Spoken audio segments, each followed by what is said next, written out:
Hi guys, in this video I'm gonna explain how to clean out spilled coolant in the penthouse of a Tesla Model 3 and Y. This is the first case where we had that happen, so we didn't exactly know what to do. We spent a few days trying to clean it up. It was such a pain. I wish I could have somebody show this to me beforehand. So hopefully this video is going to be useful to somebody. And if so, please leave a comment so that I know. And please comment your experience if you figured out how to, if you actually dried it out, and if this helped you. Anyhow, how this can happen is basically there's a PCS that gets installed here. This is just, this is not a full battery, this is just a cover that I have here for the video purposes. So when you replace the PCS on these cars, you have to be very careful not to spill any fluid. You're supposed to put basically napkins all around the tubes before disconnecting them, because you can't disconnect them without spilling anything. You have to put some napkins around them, and if you miss that step, or you're not careful, you're gonna have stuff like this, which in this case wasn't a problem because this cover is not going on anytime soon.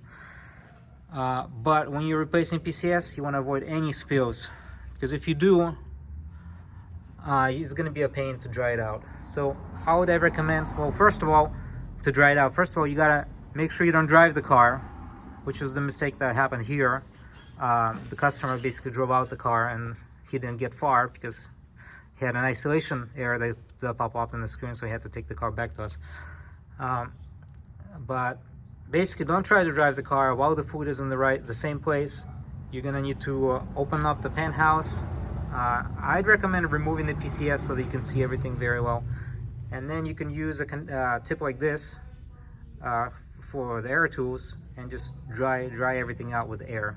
It's gonna take a lot of time, but basically dry with air. Then you're gonna see some puddles. Dry those out with special absorbent napkins, and then use air again and just keep doing that and doing that.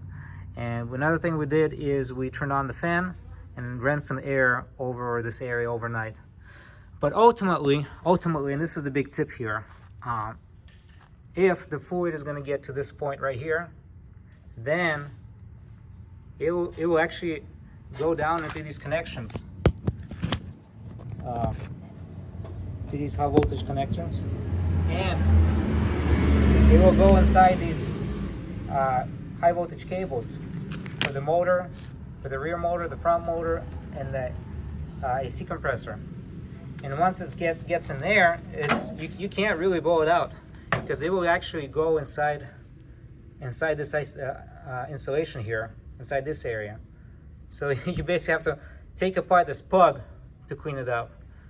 So yeah, don't let that happen to you. Learn from our mistake, and don't let that fluid get in there. Dry it out while it's still here. Don't try to drive the car.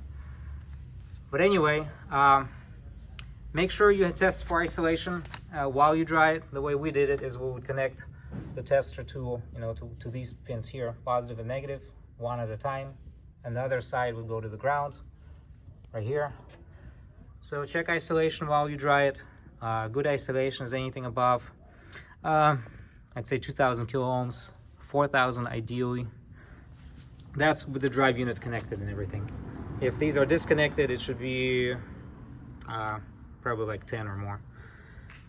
So yeah, tip of the day, make sure to disconnect and dry out the high voltage cables from the battery. Do that first, if you have any spills in the penthouse, and then clean them up. Oh, another area where you might have the liquid go through too is this area right here. This is where the plug for the coolant line connects into, and then there's right next to it, there's an area where the humidity sensor is. So that's a low area, so you want to make sure to dry those out. Anyhow, if as I said, if this is useful to anyone, please leave a comment. Thank you and good luck.